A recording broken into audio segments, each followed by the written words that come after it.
It was a beautiful day on the island of Sodor.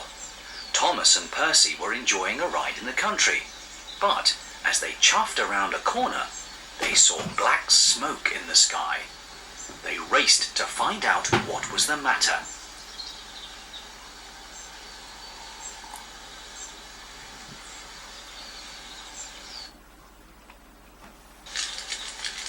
An old farm shed was ablaze.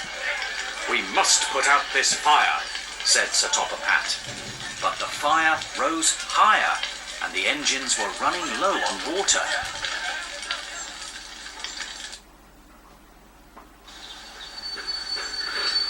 Suddenly, a new engine named Bell arrived. "Buffer up, Bell!" shouted Sir Topham Hatt. "We need your water!" Water gushed out of Bell's spouts. The flames fizzled and crackled and went out.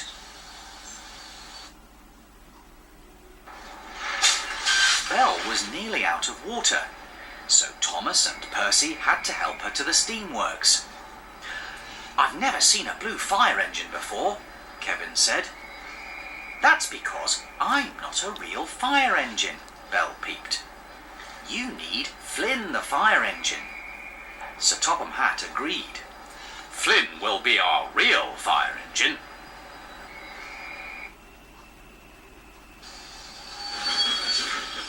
Later, Diesel rolled up to Bell, Thomas and Percy. "Do the Diesels have somewhere as grand as the steamworks?" Bell asked him. "I'd love to visit." "Our Diesel works is not like this at all," Diesel said. "Steamers don't go to the Diesel works," Thomas puffed. "It's dark and dirty, and Diesels can be devious." Diesel snorted goodbye and slipped away.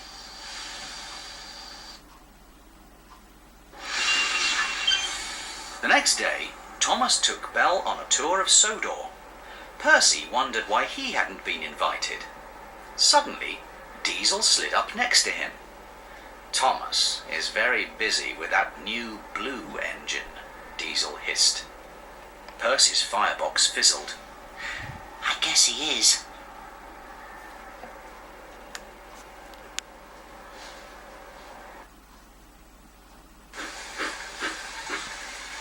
The next morning, Sir Topham Hatt gave Percy a special job.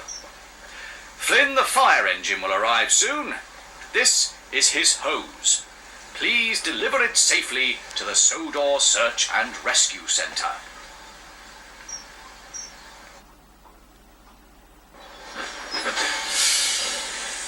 At the edge of the docks, Diesel oiled up next to Percy. "I told my friend Diesel 10 about you, Percy. If you visit him at the Diesel works, you'll be his special guest."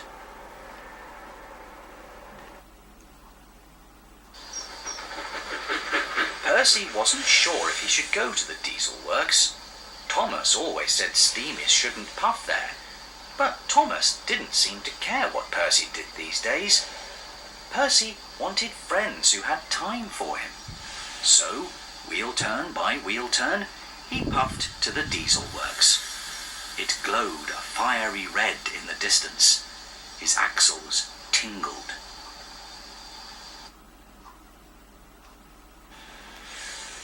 Diesel 10 met Percy at the door of the Diesel works. "Please come in, Percy," he boomed.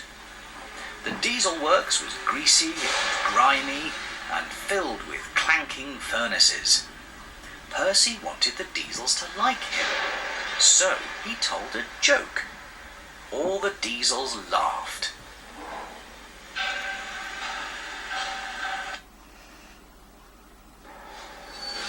"I must puff on," Percy said.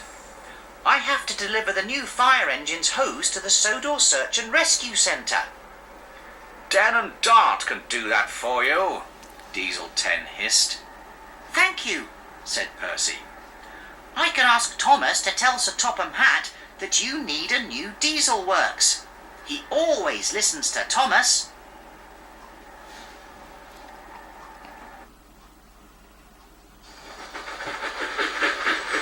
Percy found Thomas at the steamworks with Flynn the fire engine.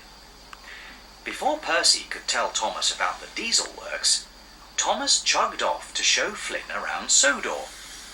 He didn't even notice Percy. Percy felt very unimportant indeed. The next morning, Thomas whooshed into the steamworks. Percy, Flynn's hose is missing. It must be at the search and rescue centre, Percy said. A friend delivered it for me. Thomas told Percy to find the hose, then steamed away.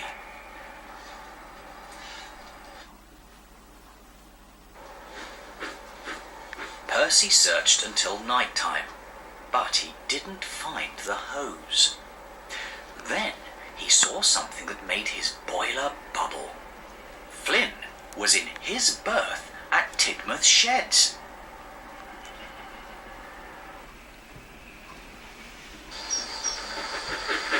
Percy found Kevin and told him that the diesel works didn't even have a crane.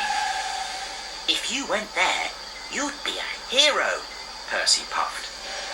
Together they went to the diesel works and stayed all night, something no other steamy had ever done before.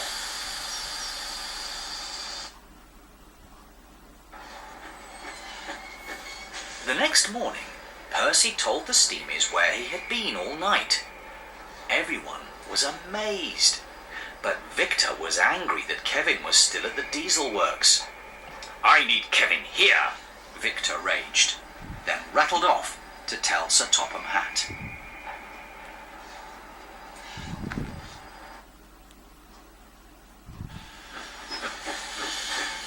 Percy took Thomas to the diesel works to show him the diesel's troubles, but Diesel 10 had other plans. "Since Victor is not at the steamworks, we are going to take it over, and we want you to lead us, Percy." Percy and the diesels rolled away, leaving Thomas behind.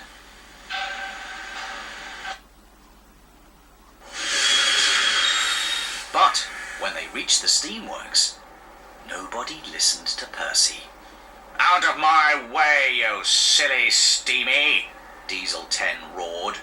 "The steamworks is ours now." Diesel 10 said Thomas was their prisoner at the diesel works.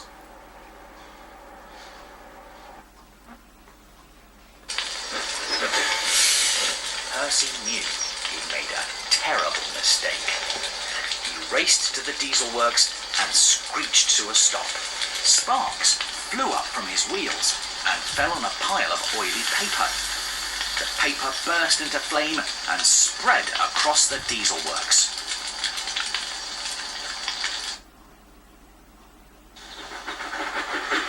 Percy raced to the search and rescue centre. Fiery Flynn was ready to race to the rescue, but he didn't have his hose.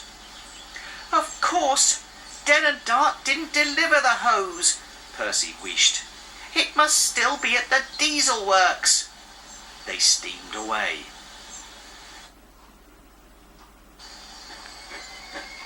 Back at the diesel works, Percy found Den and Dart in an old shed out back. They were blocking Thomas in. Diesel 10 had told them not to let Thomas go, but they knew they had to help fight the fire.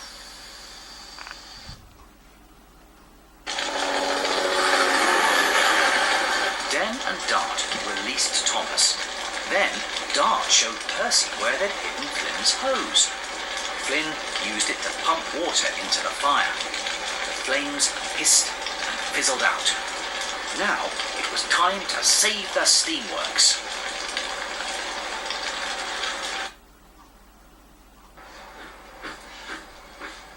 Thomas and Percy collected their friends and rolled to the steamworks. The diesels refused to leave. Suddenly, Sir Topham Hatt entered.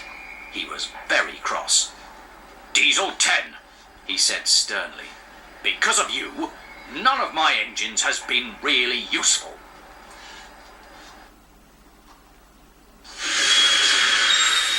Thomas explained why Diesel 10 had been so bad. "Of course the Diesels will have a new diesel works, said Sir Topham Hatt. These things take time. Everyone must wait their turn.